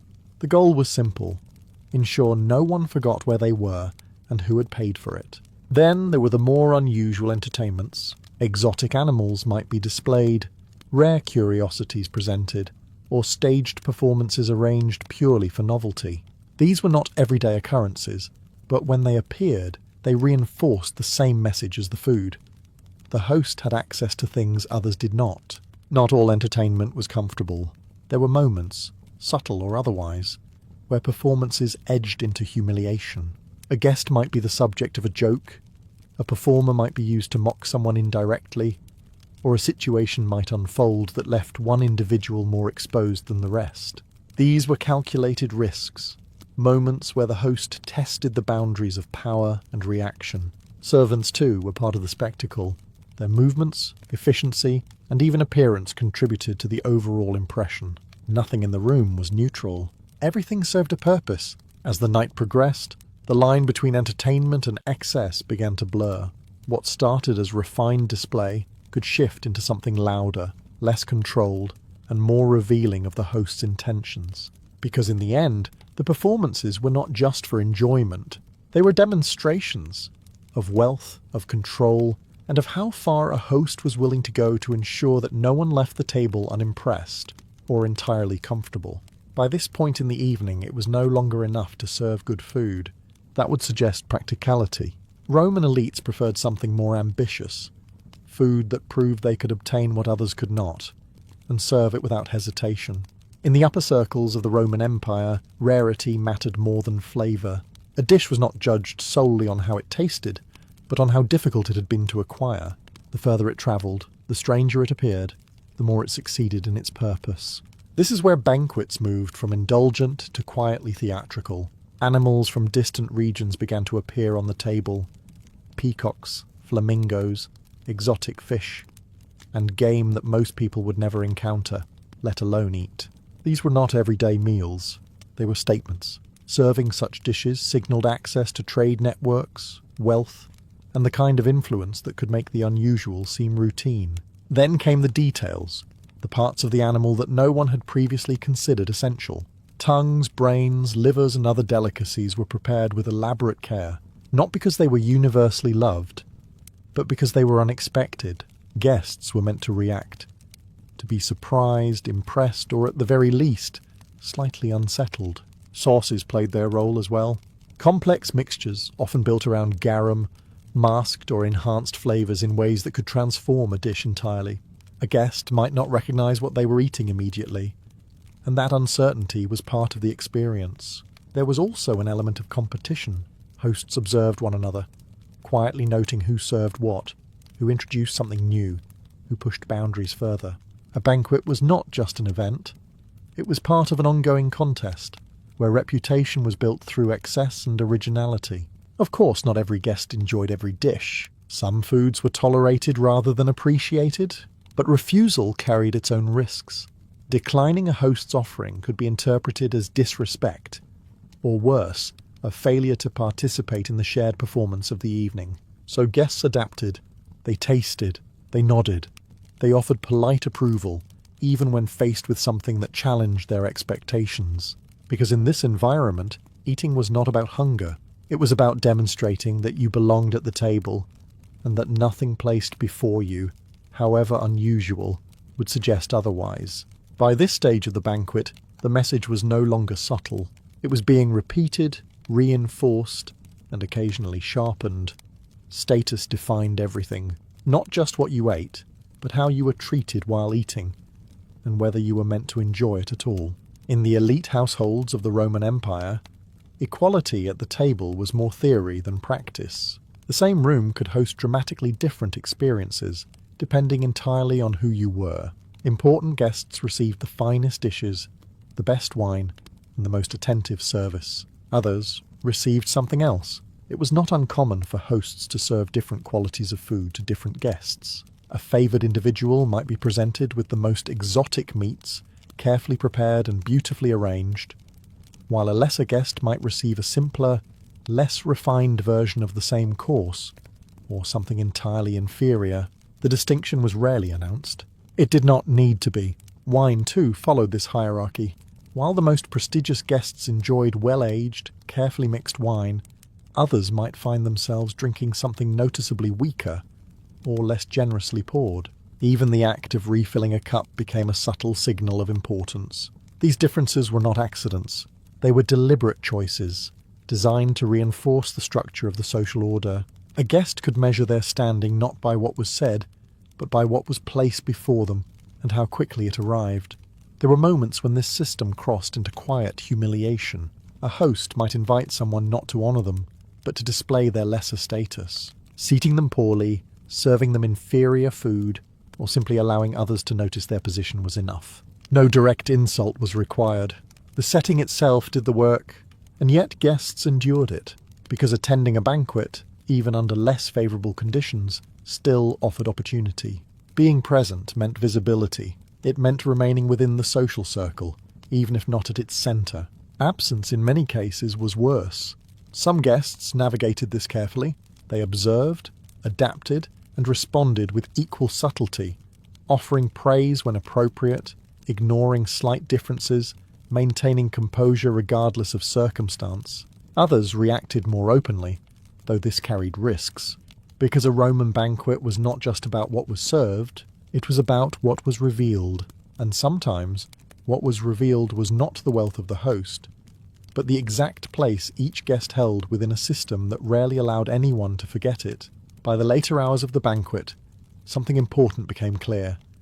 The evening was no longer about the guests. It was about the host, and whether the performance had succeeded. In the social world of the Roman Empire, reputation was not built quietly over time. It was constructed in moments like these, under lamplight, between courses, in the reactions of those reclining just a few steps away. A single banquet could elevate a man's standing, or quietly damage it. Everything contributed to this judgment. The food had to impress, but not merely through excess. It had to feel intentional. Exotic dishes needed to appear effortless, as if rarity itself was something the host could casually command. Too little, and the host seemed modest in the wrong way. Too much, and he risked appearing desperate, trying too hard to be noticed, which in Roman society was its own form of failure. The wine had to flow, but not descend into chaos too early. Guests should feel relaxed, even entertained, but not so uncontrolled that the evening lost structure. A well-managed atmosphere suggested authority. A disorderly one suggested weakness. Entertainment followed the same rules. Musicians, dancers, performers, all needed to enhance the experience without overwhelming it. If guests remembered only the spectacle and not the host, Something had gone wrong. This was not a festival. It was a display of personal power. Even the servants played a role in this evaluation. Their efficiency, appearance and timing reflected directly on the host's household. A delayed dish, a spilled cup, a poorly managed moment. Small details, but noticeable ones. And in a room full of observers trained to notice everything, nothing was truly small. Conversations mattered as well. A skilled host guided them subtly, encouraging alliances, smoothing tensions, and occasionally steering attention where it benefited him most. This required awareness, patience, and the ability to read a room that was constantly shifting. And all of this happened at once. Guests watched, compared, remembered. They would speak of the banquet later. What was served, who was present, how it felt. These discussions extended the event beyond the evening itself, shaping the host's reputation long after the last guest had left.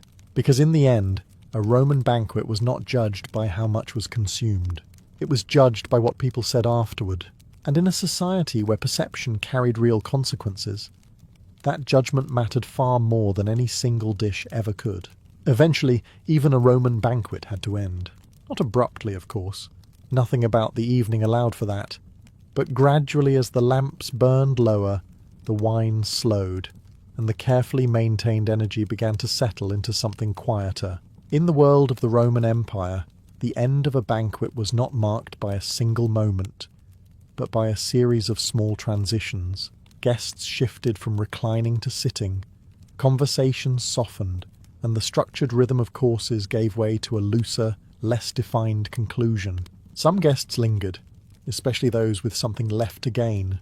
Important conversations often happened at this stage. Less formal, less guarded, shaped by the effects of wine and the familiarity of shared experience. Alliances hinted at earlier might be clarified. Agreements, spoken carefully during the meal, could become more direct. Others left sooner. Not out of disinterest, but out of calculation. Leaving at the right moment mattered. Too early, and it could seem dismissive. Too late, and it might suggest a lack of awareness. Timing, like everything else, carried meaning. As guests departed, the performance shifted once again, this time to the household itself. Servants moved quickly, clearing tables, removing remains of the feast, restoring order to a space that had, for hours, been carefully orchestrated chaos. The evidence of excess, half-eaten dishes, spilled wine, scattered decorations, disappeared with practiced efficiency. For the host, the evening did not end with the last guest. What followed was quieter, but no less important.